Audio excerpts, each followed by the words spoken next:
પ્રવીણભાઈ, જે પ્રમાણે રાજુ કરપડાએ આમ આદમી પાર્ટી સાથે છેડો ફાડ્યો, ત્યારબાદથી એક ચર્ચાએ વેગ પકડ્યો હતો કે હવે રાજુભાઈ ભારતીય જનતા પાર્ટીમાં જોડાશે અને આજે વિધિવત રીતે જોડાવાની સંભાવનાઓ વ્યક્ત કરવામાં આવી રહી છે. શું કહેશો?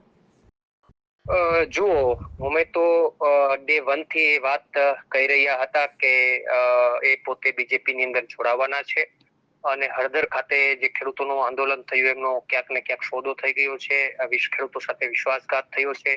આ તમામ વાતો અમે તો પહેલાથી જ જનતા સમક્ષ મૂકી રહ્યા હતા અને મારું એવું માનવું છે કે ખેડૂતો સાથે એક જોવા જઈએ તો આઘાત છે, ખેડૂતો સાથે વિશ્વાસઘાત કર્યો હોય એવું ચોક્કસથી આ વાત બહાર આવે છે.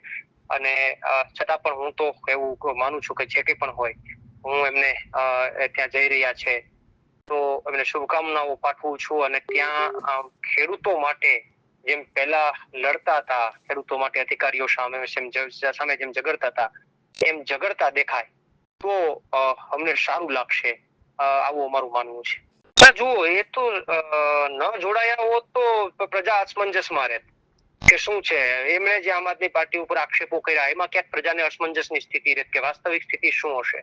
પણ જયારે હવે એ જોડાઈ જ રહ્યા છે ત્યારે પ્રજા અને ખેડૂતોને ક્લિયર થઈ ગયું છે કે ભાઈ આક્ષેપો જે હતા એ માત્ર પાયાવિહોણા આક્ષેપો હતા અને એ કોઈ જગ્યાએથી કહેવામાં આવતા પ્રિન્ટેડ આક્ષેપો હતા. એટલે મારા ખ્યાલથી હું તો એવું માનું છું કે આ જોડાણથી આમ આદમી પાર્ટીને ફાયદો થશે. એનામાં બિન રાજકીય કઈ હોતું જ નથી, રાજકીય જ છે. જયારે માણસ રાજકીય પ્લેટફોર્મ ની અંદર હોય ત્યારે એમાં બિન રાજકીયના તો ખાલી નાટકો હોય છે, બાકી બધું રાજકીય જ હોય છે.